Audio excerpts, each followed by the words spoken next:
नमस्कार, मैं अमित और आप देख रहे हैं आंखें न्यूज 24। नगर विकास मंत्री जीवेश मिश्रा ने आज प्रेस कॉन्फ्रेंस कर कहा है कि स्वच्छता ही सेवा त्योहार पूरा देश मना रहे। इस अभियान को बिहार में 17 सितंबर से 29 अक्टूबर तक मनाया जाएगा।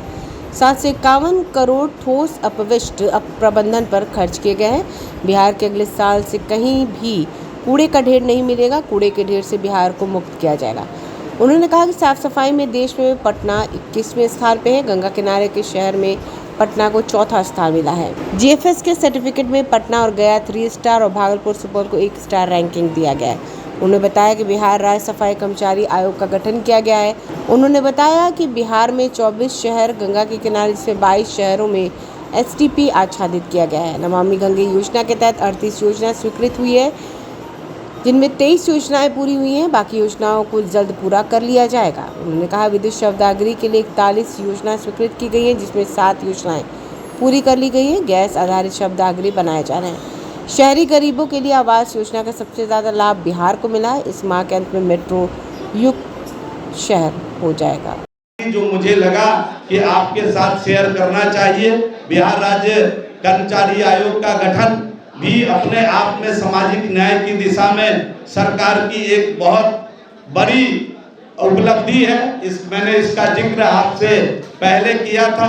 ये सारे के सारे काम आज विभाग के द्वारा बड़े पैमाने पर त्वरित गति के साथ, तेजी के साथ किया जा रहा है। आप सभी को मालूम होगा कि 2005 में जब एनडीए की सरकार आई थी, उस समय 11% से भी कम शहरी आबादी थी और आज लगभग 20 साल के बाद हम लोगों ने शहरी आबादी 6-7% बढ़ाया है। शहरी आबादी 30% तक ले जाने का लक्ष्य है। उसके लिए हम सभी प्रकार के इंफ्रास्ट्रक्चर को भी तैयार कर रहे हैं और अभी माननीय मुख्यमंत्री जी के नेतृत्व में आपका शहर आपकी बात के माध्यम से हमने एक नए बसावट, नए यूएलबी में जाकर के जनता की आवाज को पूछा है और जनता ने जो बात कही है, ये पहली बार किसी विभाग ने माननीय मुख्यमंत्री जी के नेतृत्व में किया है और उसको एक पोर्टल में हमने जमा किया है और उस पोर्टल में जनता के आवाज के आधार पर अगला बजट बनाने का काम बिहार सरकार नगर विकास आवास विभाग कर रही है। तो ये सब काम आपके नेतृत्व में हम लोग कर रहे हैं, माननीय मुख्यमंत्री जी के नेतृत्व में हम कर रहे हैं और आप सभी लोगों से ये बात शेयर करना था। हमारे पिछले बजट का घोषणा था कि महिलाओं के लिए हम पिंक टॉयलेट बनाएंगे और आज सभी नगर इकाई में, कई नगर इकाई में हमने चालू कर दिया। एस्पिरेशनल टॉयलेट की भी हम बनाने जा रहे हैं और महिलाओं के लिए पिंक टॉयलेट हम 4 जगह तो प्रारंभ कर चुके हैं और अन्य शहरों में भी इसको बनाने जा रहे हैं। हमारे बजट का वादा था कि महिलाओं के लिए हम नगरों में पिंक बस चलाएंगे। उस काम को भी हम पिंक बस आज महिला के लिए चला रहे हैं। ये सब काम जो हम लोगों ने पिछले बजट में कहा था, उसका 99% काम को पूरा करने के बाद अगले साल का बजट बनाएंगे। और मुझे बताते हुए प्रसन्नता हो रही है कि जब हम 2-3 दिन पहले पूरे विभाग की समीक्षा कर रहे थे कि 5 साल पिछले चुनाव में, 20 के चुनाव में जब हम लोग जा रहे थे तो नगर विकास आवास विभाग ने क्या वादा किया था और उस वादे को कितना पूरा कर दिया, तो मुझे बताते हुए प्रसन्नता हो रही है कि 95% से अधिक वादे नगर विकास आवास विभाग ने इस चुनाव में जाने के पहले पिछले चुनाव के अपने वादे को माननीय मुख्यमंत्री जी के नेतृत्व में पूरा करने का काम किया है। इस बात को भी आप लोगों के साथ मैं शेयर करना चाहता था।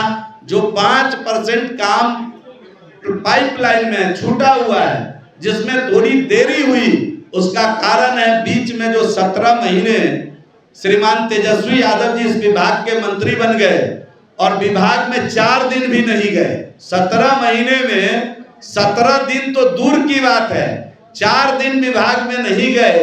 विभाग की फाइलें घर मंगा के ही कभी कभार जो काम होता था वो करते थे, उसमें उनकी गलती भी नहीं है। मैं प्रतिपक्ष में वो दूसरे पक्ष के साथी हैं, लेकिन मैं उनकी गलती इसलिए नहीं मानता हूं कि 5-5 विभाग उन्होंने अपने लिए रख लिया और किसी विभाग में जाते नहीं थे। बिखरी हुई पार्टी को भी चलाना था, बिखरा हुआ परिवार को भी रोकना था कि कहीं परिवार न बिखर जाए। तो इतने दबाव में 17 महीने वो रहे कि वो किसी विभाग में नहीं गए, किसी विभाग के लिए काम नहीं किए। इसमें जरूर 2-4% वादे हमारे पीछे हुए हैं, लेकिन मैं बिहार की जनता को आश्वस्त करना चाहता हूं आपकी इस अदालत में बैठ करके कि जो भी काम छूटा हुआ है, आपका आशीर्वाद मिला तो हर हालत में उसको पूरा करके रहेंगे। अखबार का बिल आया है, वो भी 150 रुपए का। आजकल अखबार पढ़ना भी महंगा होता जा रहा है। अरे बस इतनी सी बात। हाँ, अच्छा ये क्या है? ये है बिहार झारखंड का उभरता हुआ न्यूज पोर्टल, जहां मिलती है देश दुनिया, बॉलीवुड और खेल से जुड़ी सारी खबर, वो भी बस एक क्लिक पर। अच्छा हाँ, अगर आपको भी रहना है न्यूज से अपडेट तो आज ही सब्सक्राइब करें हमारे न्यूज पोर्टल को। आंखें न्यूज 24, नजर हर खबर पर। अगर आपने अभी तक हमारे चैनल को सब्सक्राइब नहीं किया है तो हमारे चैनल को जल्द से जल्द सब्सक्राइब करें, लाइक करें, शेयर करें। राजधानी पटना में कई वर्षों से शिक्षा में उत्कृष्ट योगदान दे रहा है Lohia Nagar mount Carmel high school Kankarbagh Patna. जहां नर्सरी से कक्षा 12वीं तक की होती है पढ़ाई। 10वीं और 12वीं बोर्ड परीक्षा में 100% अंक का रिकॉर्ड। एक ऐसा स्कूल जहां पठन पाठन के साथ साथ बच्चों के संपूर्ण विकास का रखा जाता है ख्याल। खेलकूद, सांस्कृतिक गतिविधि, मैथ ओलंपियाड, साइंस ओलंपियाड और बहुत कुछ। आज ही कराए नामांकन की प्रक्रिया जारी है। संपर्क करें DS/16 Gayatri Mandir road, housing board colony east, Indira Nagar, Kankarbagh, Lohia Nagar, Patna. हमारा पिन कोड है 800020। पटना में कई वर्षों से शिक्षा में अहम योगदान दे रहा है Gyansthali high school Alamganj Patna city, जहां 10वीं और 12वीं की बोर्ड परीक्षाओं में 100% अंक प्राप्त कर रहे हैं बच्चे। एक ऐसा स्कूल जहां न केवल होती है पढ़ाई बल्कि साथ ही साथ होती है कल्चरल एक्टिविटी, स्पोर्ट्स एक्टिविटी से जुड़े गेम्स, मैथ ओलंपियाड से लेकर साइंस ओलंपियाड, जहां बच्चों के लिए स्कूल कैंपस अत्याधुनिक सुविधाओं से लैस, छोटे बच्चों के लिए वाहन और ट्रांसपोर्ट की विशेष सुविधा। तो देर किस बात की, आज ही कराएं अपना नामांकन Gyansthali high school Alamganj Patna city में, जहां नामांकन की प्रक्रिया जारी है। संपर्क करें पुलिस चौकी Alamganj main road near Alamganj थाना, पटना, बिहार 800007।